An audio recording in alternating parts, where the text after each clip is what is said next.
pessoal, saiu a segunda temporada dos... Posso contar até 3 e... 1, 2, 3. Olá pessoal, saiu a segunda temporada da série do Pânico. Todo mundo sabe que eu sou muito apaixonada pela saga Pânico, dos filmes e tudo mais. E esse é um assunto que parece muito bobo, muito simples de se falar. Só que pra mim é um assunto muito complexo, porque é uma parada que eu fico pensando bastante. É um negócio que eu tenho muita coisa pra ficar pensando, inventando, querendo filosofar sobre. Então, se eu fosse falar que tudo que eu tinha vontade de falar, a gente ia fazer um vídeo gigantesco e todo mundo encher o saco e não ia dar.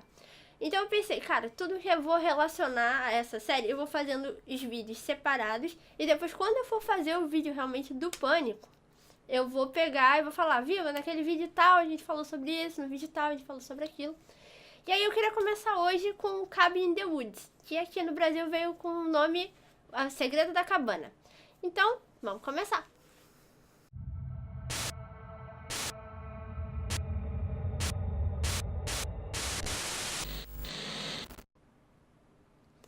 Bem, pra começar, eu tenho que dizer que O Segredo da Cabana, na verdade, não é um filme de terror.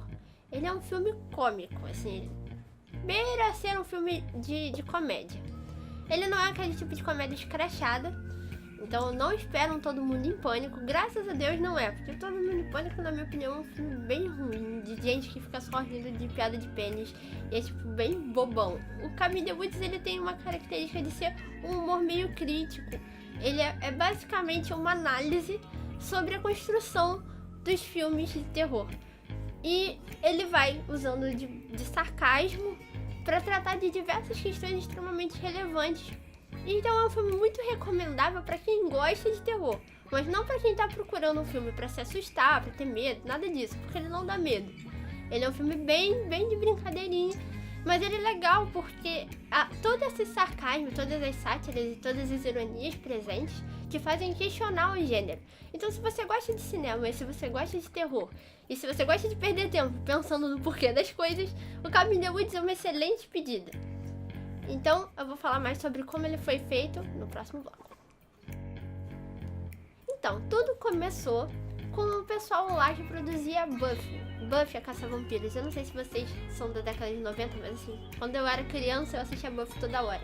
Tinha Buffy, tinha Angel.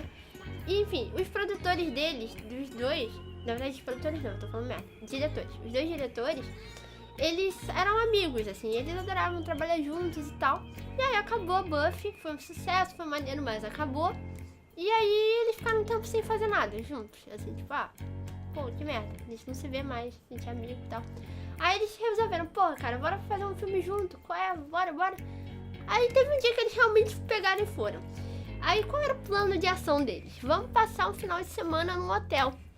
A gente se tranca no quarto e a gente só vai sair depois que a gente tiver uma ideia.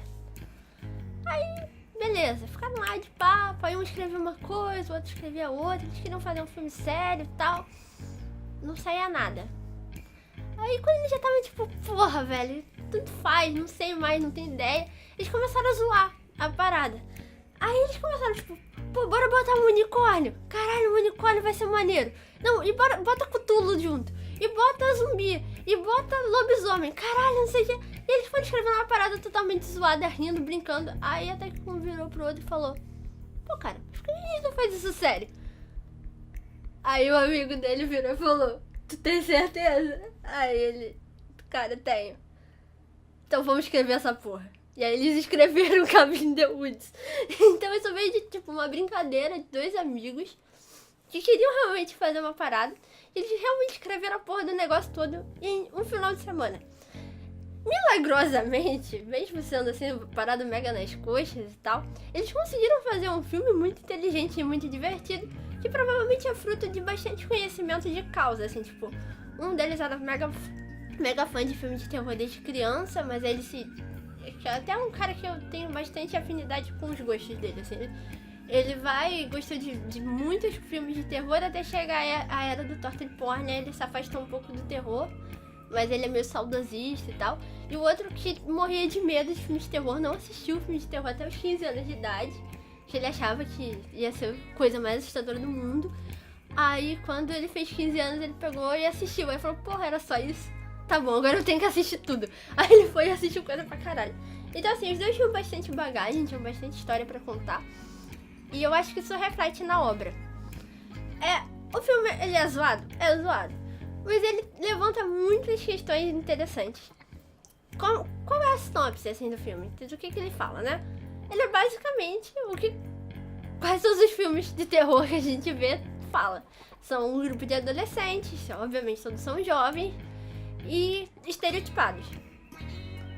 Tem a garota muito certinha, virgenzinha, puritana, oh meu Deus, quase a Sandy. Aí tem o cara que é o esportista, babaca, a menina meio promíscua, tem o cara inteligente e o maconheiro doidão.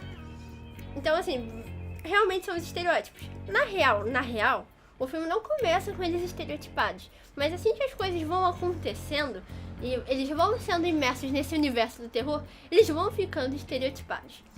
E daí é que começam todas as reflexões. Por que exatamente a gente precisa dessa fórmula do Clube dos 5? Assim, tipo, por que esse Breakfast Club pra começar?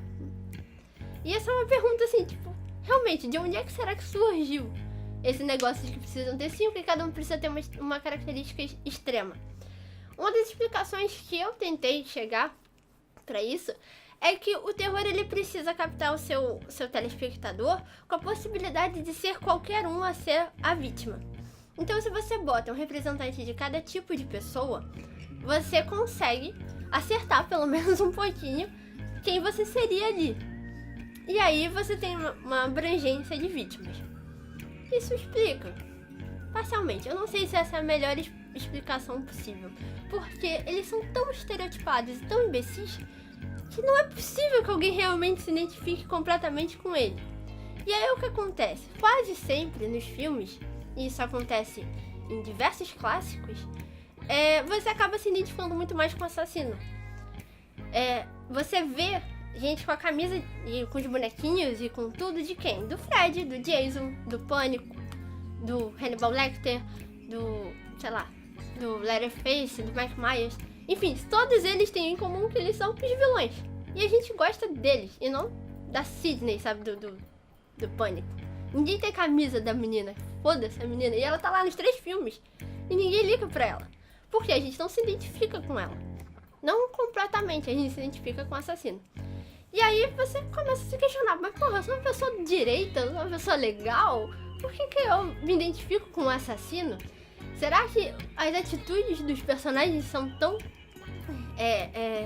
ridículas que dá vontade de matá-los? É isso? E aí pode, se eles forem imbecis o bastante, eles podem morrer. Assim, tipo, é meio estranho, mas é meio assim que funciona.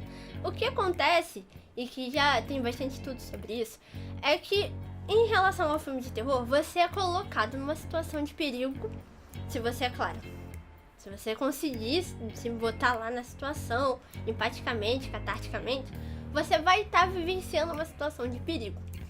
E aí, nessa situação de perigo, você se identificando com a vítima, você cria soluções pro filme antes que os personagens criem. Então você vai falando, pô, ele não devia ter feito isso, eles não deviam ter se separado, eles deviam ter ido pro outro lado.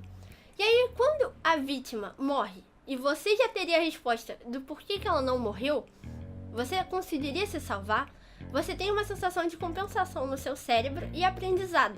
Você aprende a se salvar de uma situação de perigo e você se sente compensado com a morte dele, de que você não morreria. Então você é uma boa presa, assim, você seria um sobrevivente. E quando você se empaticamente liga ao assassino, você é um bom caçador. Então, assim, você ganha de 2 jeitos, porque você tá nesse jogo que você faz os 2 papéis. Você pode se identificar um pouco, isso acontece muito com cena de maconheiro. Os meus amigos maconheiros, gente que eu conheço que usa droga, eles começam a ter cena de maconheiro, eles começam a rir. Já sabe que eles vão morrer, porque eles estão chapados, eles não conseguem reagir a tempo.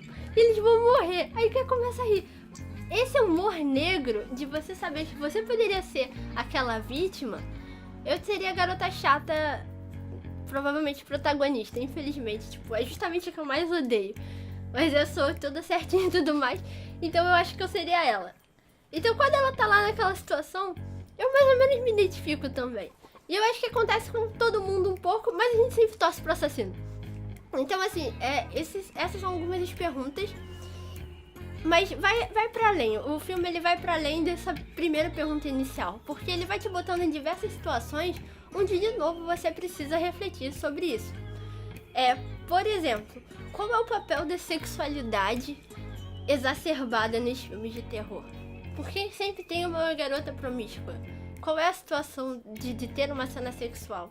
E aí você tem uma outra explicação que também eu já li e tal, que eu também já pensei sobre isso, que é que quando você tá num filme de terror, seu nível de adrenalina tá mais alto e seu cérebro ele tá muito associado a sensações primitivas de medo, que são muito próximas às sensações primitivas de sexualidade. Então você tá muito mais receptivo a cenas mais sensuais. Então você fica uma energia muito mais aflorada. E como o público alvo dos filmes de terror, em média, é um público mais jovem, adolescente, que tá com os hormônios meio à flor da pele, isso combina muito, assim, isso funciona muito bem. Então o adolescente ele tende a repetir a experiência de assistir o filme de terror, também por causa disso, por causa dessa sensação de compensação sexual que acontece. Isso também é uma outra questão a se questionar, assim. Tá, tudo bem, ele se sente compensado, mas qual é o valor disso? Que tipo de valores a gente tá passando? Quais são as condições que isso acontece? Porque, assim, bem ou mal, a gente acaba também se pegando em umas situações meio moralistas. Porque todo mundo tá fazendo merda em filme de terror. Tá todo mundo bebendo, fumando, ou transando com gente desconhecida e tal. E aí o assassino vai lá e mata. E aí, ok, você acha que tá tudo bem porque eles mereceram. E aí você vai reproduzindo também uma série de outras questões muito polêmicas e muito complicadas. Que você às vezes não concorda, mas você aceita, entendeu? Você passa por elas. E isso é fruto de muita coisa pra gente ficar pensando depois. Assim, não dá pra ficar debatendo todos os temas aqui. Mas também é uma parada pra abrir espaço. E aí o Cabin in the Woods também traz questões culturais, do tipo, como a gente lida com os problemas no Ocidente, como a gente lida com os problemas no Oriente, e como a gente lida com as coisas de forma geral. E aí isso vai muito ao encontro de uma parada que eu fico pensando já há muito tempo, que filme de terror, ele na real, ele fala sobre morte. E a morte é um assunto muito sério. E você poder brincar com assuntos de morte, e aí eu acho interessante dos filmes slashers, né, que a gente tá tentando chegar ao filme slasher, lá do Pânico, é que ele tem uma característica muito lúdica, muito de brincadeirinha, até por essa questão de você se entender como a vítima e o assassino ao mesmo tempo, gera sempre essa questão do humor com a coisa séria. Acontece que o Ocidente, ele tem uma dificuldade muito grande de falar de morte. A gente trata a morte com muito peso. A gente trata a morte de forma muito mal acabada. E os filmes de terror que brincam com isso, que zoam isso, eles dão uma suavidade a esse assunto que você não encontra em outros lugares. No Japão, por exemplo, os filmes de terror são completamente diferentes, porque eles têm justamente a característica de lidar com a morte, com a espiritualidade e com as entidades espirituais de forma completamente diferente da gente. Eles já encaram com naturalidade. Num filme de terror japonês, você nunca tem aquele momento que a pessoa se questiona se a parada é real ou não, porque eles já sabem que é real. E pronto! Enquanto que pro americano sempre passa por uma questão de questionamento da racionalidade. E aí você perde também bastante tempo do filme, ou ganha, porque eu pelo menos gosto bastante de assuntos desse tipo. Então assim, você ganha com discussões sobre o real e o imaginário, sobre vida e morte, se existe ou não existe, da duplicidade entre você ter um fantasma que pode ser uma coisa assustadora, mas pode ser uma esperança de uma vida que exista fora da nossa, né?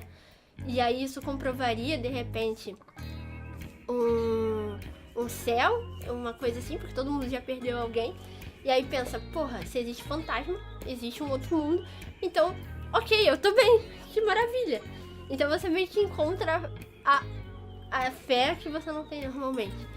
Enfim, todas essas questões, elas são levantadas dentro do Cabin in the Woods e elas não chegam a ser debatidas, elas vão sendo encontradas soluções meio mágicas e doidas para resolver as questões. Só que como elas são tão doidas e tão mágicas, você acaba tendo que ficar com as suas respostas em aberto. E aí você acaba tendo que ficar pensando bastante tempo sobre o que aquilo queria dizer. E sobre o que você pensa sobre isso. E você vai chegar a conclusões que você também não sabe. Pelo menos assim, eu não sei. Eu não cheguei a todas as respostas. Tem muita coisa que eu ainda vou ter que pensar. Mas eu acho que ele é um filme obrigatório, assim, pra quem gosta de terror e pra quem gosta de discutir cinema. E a construção dos personagens, a construção do por que as coisas acontecem dentro de um filme de terror, a construção da nossa visão de ocidentalidade e de morte. Então, eu acho que é um filme muito, muito interessante e que se você pegar um tema, você vai ter assunto pra caralho por muito tempo.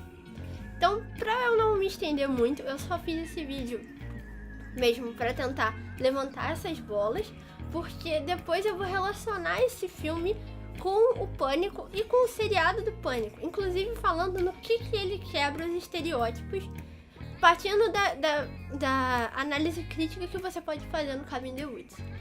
Então, eu espero ter conseguido. Eu acho que é um assunto muito complexo, muito confuso e que daria pra falar por bastante tempo, mas eu não sei se ia adiantar tanto, porque eu não sei se ia chegar na conclusão. Então, bem, eu tô mais jogando a bola pra vocês. Eu espero que vocês mandem comentários, que discutam comigo, que falem mais coisa, que acrescentem a nossa discussão. E se você tá gostando dos nossos vídeos, curte, compartilha e até a próxima. Tchau, tchau!